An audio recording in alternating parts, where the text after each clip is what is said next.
Эфир телеканала «Якутия-24» продолжает выпуск новостей. В студии Сергей Михедов. Здравствуйте. Коротко о главных темах к этой минуте. Вакцинация для профилактики COVID-19 продолжается в регионе. Сколько человек получили прививки и кому отдают приоритет. Настольные игры из дерева как альтернатива виртуальным. Предприниматель в Якутске создает увлекательные приключения для всей семьи. Низкие температуры в Нерюнгри ему только на руку. Мужчина продолжает процедуры закаливания и подтверждает их положительное воздействие на организм. Первый этап вакцинации для профилактики COVID-19 прошли 53 тысячи якутян. Об этом сообщила замруководителя регионального оперативного штаба Ольга Балабкина в ходе брифинга по эпидситуации. По темпу вакцинации среди субъектов России республика занимает 6-е место. Второй компонент препарата получили более 25 тысяч человек. Приоритет вакцинации отдается пожилым людям и лицам с хроническими заболеваниями, отметила Ольга Балабкина. Тем временем в регионе продолжаются рейды по выявлению предпринимателей, нарушающих ограничительные меры. Как сообщил зампред правительства Якутии Михаил Никифоров, с 1 по 7 марта в 12 районах проведено порядка 600 выездных рейдов. При этом составлено 56 актов комиссионного осмотра, 39 определений, выдано 84 предостережения о недопустимости нарушения закона. Составлено 48 протоколов об административном правонарушении. В суд направлено 18 административных дел. В Якутске 2 дня будут обучать общественных наблюдателей на выборах в Госдуму. Спикеры собрались из Москвы, Магадана и Чукотки. Они поделятся опытом, в первую очередь, как помочь провести прозрачные и честные выборы. Всего в наблюдательный корпус набрали 90 координаторов со всей республики. До выборов, которые пройдут осенью, их должно быть 5500. Общественным наблюдателем может стать любой желающий. Главное требование – не быть государственным и муниципальным служащим, а также не состоять ни в одной политической партии. Обучение у нас в формате будет вестись именно таком, что это будут теоретические занятия, да, и практические. Будут проблемные ситуации, да, критические ситуации.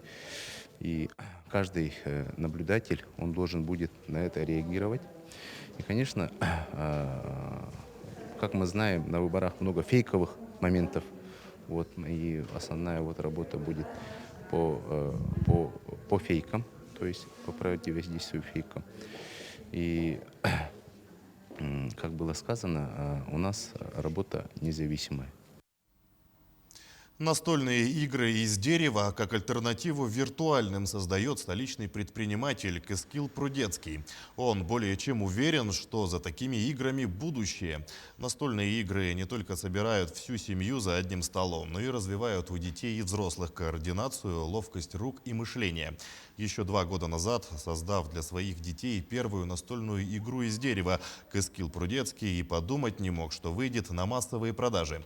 Сегодня он генеральный директор своей маленькой фирмы. Клиентская база наращивается ежедневно, а деревянные игры заказывают даже за рубежом. В основном идеи сами приходят, да, которые наши авторские игры, это все наши идеи. Мы их даже дали на патент. Некоторые игры уже получили патенты. А плюс к этому еще и берем идеи с интернета. Для предпринимательства, чтобы развиваться, все равно нужно много продавать.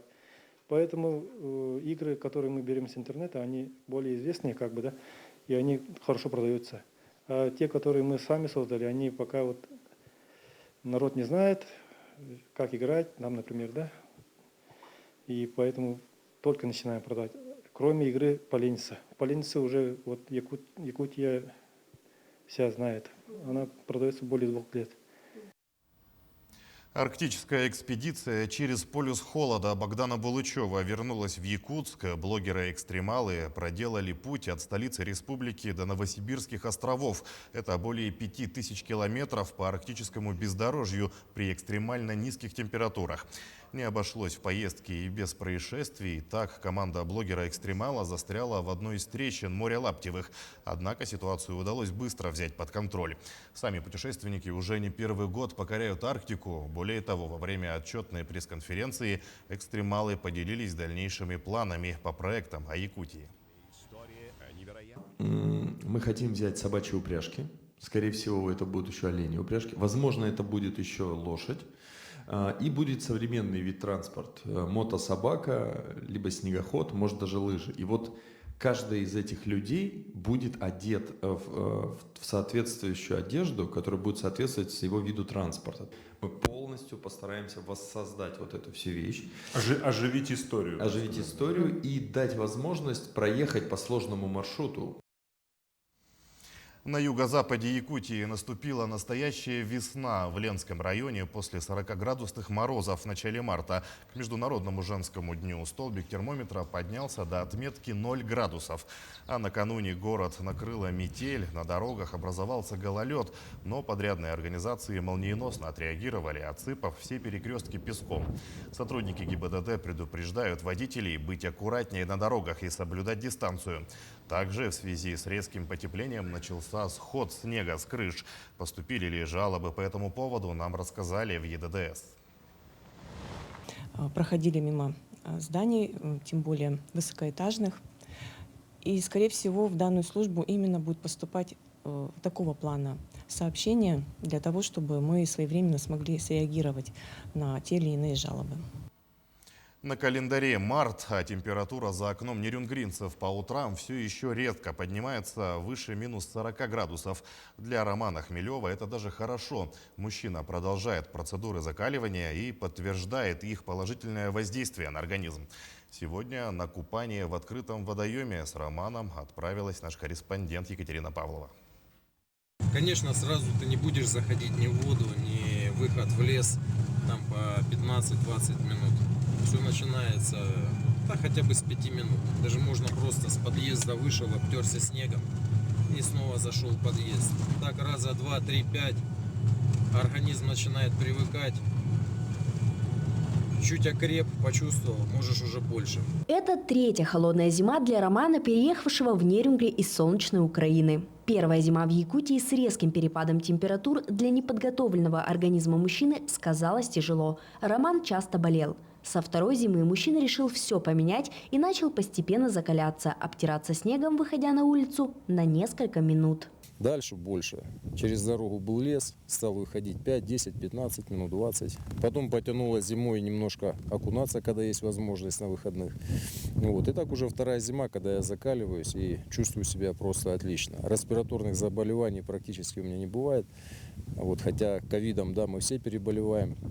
Ковидом болел, но легко я перенес эту болезнь. Знакомые, коллеги и семья Романа одобряют его методы по повышению иммунитета, но сами опробовать на деле так и не решаются. До этого, может быть, надо дойти. Я, наверное, дошел. И надеюсь, теперь всю свою жизнь буду закаляться так, как я закаляюсь сейчас. Первый раз на Нерюнгринском водохранилище Роман окунулся в воду в прошлом году на крещении. Такую процедуру организм принял с радостью, зарядился положительной энергией, и с тех пор мужчина старается в свободное время на выходных закаляться такими водными процедурами. Сегодня, пока мы снимали интервью, я получил прекрасную радостную весть. У меня родилась доченька, 3 килограмма 515 грамм, 53 рост. И сегодняшнее закаливание, окунание в воде я хочу посвятить Доте, да, и своей жене. Это для вас. Готовьтесь, будем заниматься с папой вместе, закаливаться. Здоровый образ жизни Романа длится круглый год. Летом мужчина купается в холодной воде местной горной реки, дома принимает контрастный душ и активно занимается спортом. Роман Хмелев советует начать отвыкать от прогретых квартир и теплых свитеров ради более выносливого и здорового тела. Ведь именно закаливание – самый верный способ повысить иммунитет естественным образом. Екатерина Павлова, Вадим Барашков, Нерюнгри. К этой минуте это все новости. Не забывайте носить маски и соблюдать безопасную дистанцию. Увидимся чуть позже.